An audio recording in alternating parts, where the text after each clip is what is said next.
Hey YouTube, so I've finally got around to answering Gothatfunk's 5 questions. The first question is, your best friend is in constant pain from a condition to which there is no cure.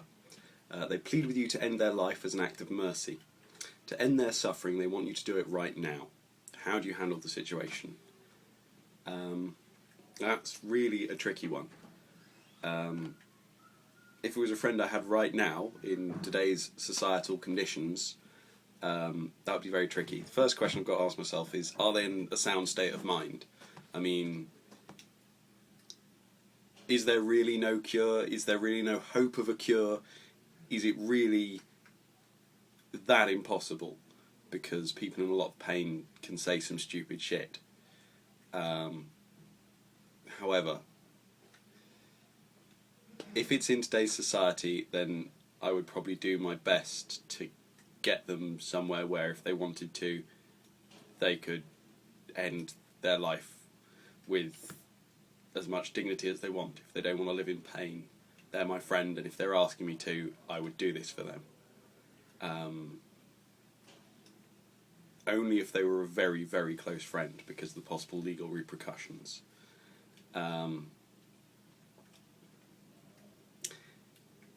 If it's in a sort of, I like post-apocalyptic settings, if it's in that sort of thing, and there's no medicine, there's no other outside authority, and my friend wants me to mercy kill them, which is what this is,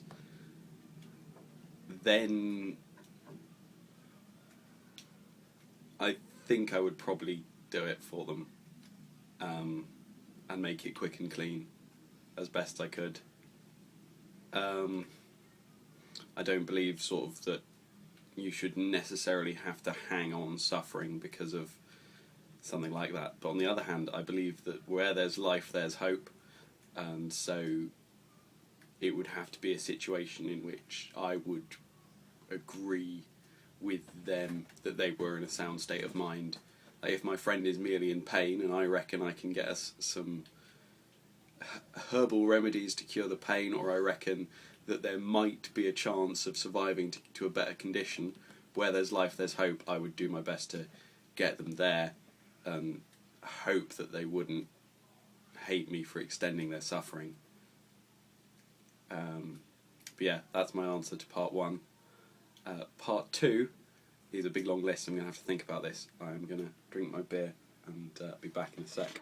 Okay, so I've mulled it over a little while. I've had some more beer, and this is quite a difficult list because Gothatfunk, and thank you for using the English spelling of words. I was quite pleased when I realised, hey, he's not spelled them like an American spells them. He's been here long enough to learn.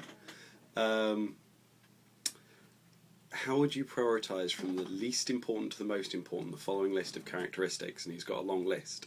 It's quite tricky because what do you mean by least important, most important? Is it the things that you notice when you're starting a relationship with someone? Is it, if you're designing your ideal partner, are they the list of important things that you check off? It was quite tricky.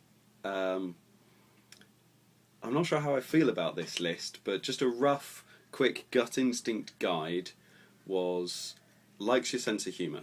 I've got to be able to at least appeal to them that way. Good looking. I know it sounds shallow, but actually that is what draws me to someone, is their appearance. And I don't think there's anything wrong with admitting that what first draws you to someone is the way they look, the vibe you get off them. I don't just mean, like, often my friends take the mick because I don't always go for classically blonde bimbo girls that they have all pinned up, if you see what I mean. But yeah, someone has to appeal to me visually. Although not always in the same way, so I know I'm trying to justify my position of that rather shallow placement, but you like their sense of humour. Ideally, I would like their sense of humour. It's just that we get on. Like, we've got to be able to make each other laugh. I think that's an important thing. Honesty. Like, I'm big on being upfront and honest, just because I'm not good at games. I've tried being a cunning weaver of lies in my youth, and I'm shit at it, so I don't anymore. Sex appeal, like, yeah, it goes with the good-looking thing. That is the chemistry between someone. I think is an important thing. Trustworthiness. I assume that included things like reliability and stuff like that. That's less important to me, but I've got to know, sort of, if it's an ideal romantic partner, then they've got my back when I've got their back, you know? That's what I'm thinking, at least. High sex drive, middling in the list. I don't want to marry a statue. Well, I know, realise we're not talking about marriage, but yeah, someone who's at least interested in physical contact and intimacy with me would be good. Faithfulness, I think that's quite important. It's middling on the list because you can have a good romantic relationship and then have it end because of unfaithfulness, and it still was a good romantic relationship. You can have a good romantic relationship, it be interrupted and troubled by a lack of faithfulness, and it can still continue. Yeah, tricky. Well read. I don't like to watch my language so that someone doesn't feel I'm talking down to them. I use a lot of big words and talk about some things that people would consider pretty boring and sciencey, or boring and philosophy and stuff like that. I like someone who would be able to at least keep up with me, because I'm fairly well read. But yeah, if someone really likes, if someone's obsessed about a soap opera, I'm not going to look down on them because they didn't read Sartre, you know? It all depends on whether or not they look down on me for my interest in sort of the odd things that I'm interested in. Generosity. I do some charity work, and it's up to everyone what they do. So I don't need someone that volunteers every day at an orphanage and saves people from burning buildings, you know? Like, that's... Articulate is the next one. That's tricky as well. I like someone to talk to. I like companionship, but I'm also good with companionable silences. I think actually I have to be very comfortable with someone before I'm happy to let there just be a silence. But obviously this is, when it comes to romantic party, prioritising this. So yeah, tricky. Personal beliefs and spirituality, I've gone out with atheists to Christian spiritualists. It affects things when it comes to kids, mainly, is my opinion. It doesn't necessarily have to come between a romantic couple. Sexual history, less than important to me. It doesn't really bother me at all if they've got more or less experience than me. Like that, I couldn't really care. Obviously, if someone's sexual history means they've got an STI or something like that, that we have to be careful about. That would be an issue. But yeah, it's like, doesn't really matter. Wealth. I'm now living in student halls, and it's very nice and warm and cosy. Yeah, I'm a poor student, but I've been better digs than I've been for the past 9 months when I was earning quite a lot good money at a job where I lived in a trailer with a bunch of dirt poor musicians. You don't... After a certain amount of money, money doesn't get you happiness. Not having enough money to get by, that stops you being happy. If you're cold, if you're hungry, if you're wet, yeah, you won't be that happy. But beyond that, wealth is not that important to me, and I'm fairly certain that even if I dropped out of university, only had my A-levels, I would be able to earn well enough to keep food, shelter, warmth going, and everything beyond that is less important for happiness, particularly in a romantic couple, because you've got each other. So yeah, that's the three there. So yeah, I actually have a list of 4, which is someone finds me funny, someone's interested in the outdoors, someone doesn't mind my mad hobbies, ideally blue eyes, because I'm a sucker for blue eyes. It's just a pattern I've noticed. Every time I get my heart broken, it's fucking blue eyes. That's the problem. Those are like, that's like my four, really my three, but like the fourth is just a pattern I've noticed. I have a weakness for blue eyes. Yes, the Jews are coming to steal your blue-eyed women. So yeah, that was sort of my answer, I suppose. Next question is, if you were to be granted 3 wishes with the stipulation that none of the wishes could benefit you personally, what would you wish for and why? This is quite tricky because the general wishes would benefit me personally because I'm part of humanity, and I hope I would wish for better things for humanity, an end to war, an end to poverty, and an end to want. Any wish I can think of would benefit me in some way or another, because generally I'd wish for grand things like easy, effective, faster than light travel is invented. Working fusion energy is discovered, and let's go with as I've got now fusion going, and we've got near limitless energy. Let's go for energy to matter conversion, being simple and reliable as well, and that means we can turn all that energy into food for everyone. And I'll have them all invented by a rival company that puts my company out of business or whatever, so it doesn't benefit me personally, or what have you.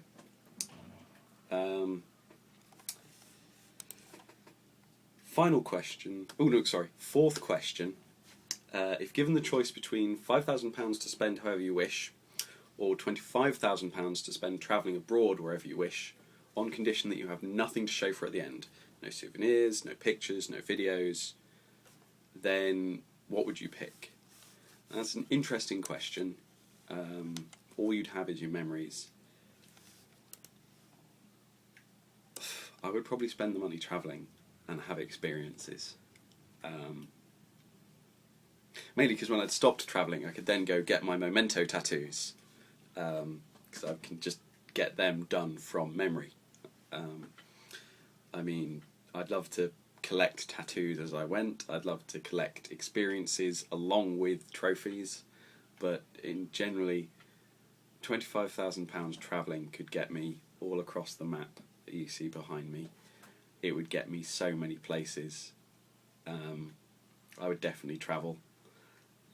I want to see the world. I want to see the experiences would just inform me so much, because I want to try living abroad and being able to go to both Canada and New Zealand and Alaska and the continental America and all across the world, be able to travel, see every continent. I'd be able to go bow hunting in some amazing places.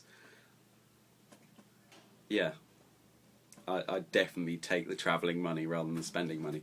£5,000, I mean, hopefully I'm going to be a chemist and have a degree, and then being able to save up £5,000 would not be such an issue, but £25,000 is a lot of money.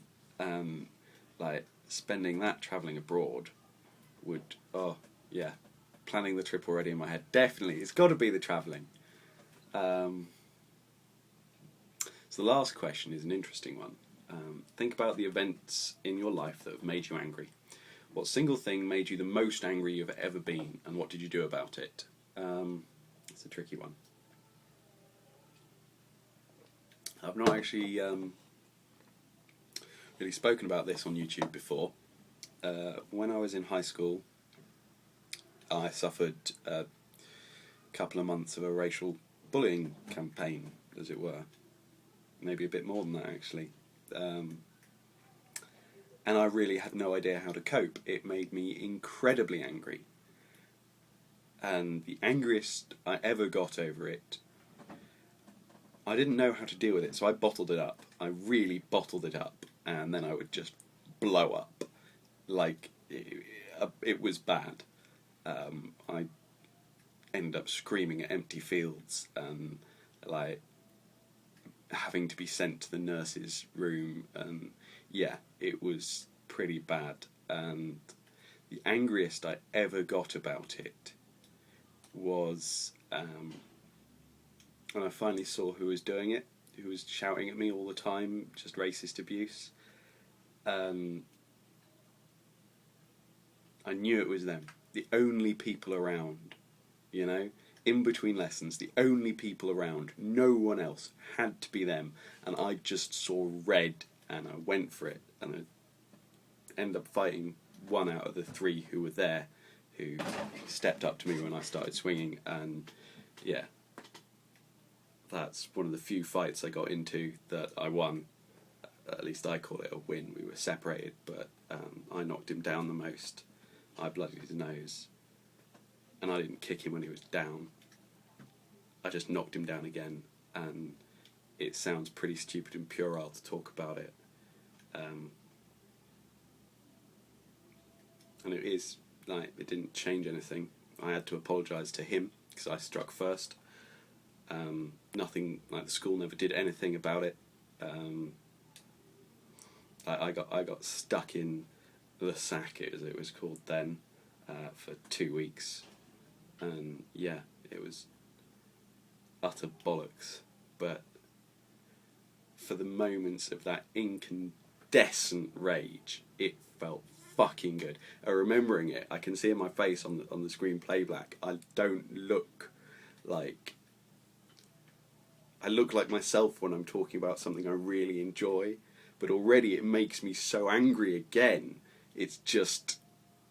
yeah, my hands are tensing up. It made me so angry because it was just the culmination of months, and suddenly I had a target that all the rules I'd been brought up with said, right, this one, you know it's them. You can go for it. Yeah, that was probably the angriest I've ever got. And yeah, eventually I learned to deal with it in better ways, rather than just bottling up. But yeah, that was the angriest I've ever been. So, thank you to Gothatfunk. Those are some 5 good questions. I'll hopefully see you around YouTube. Bye.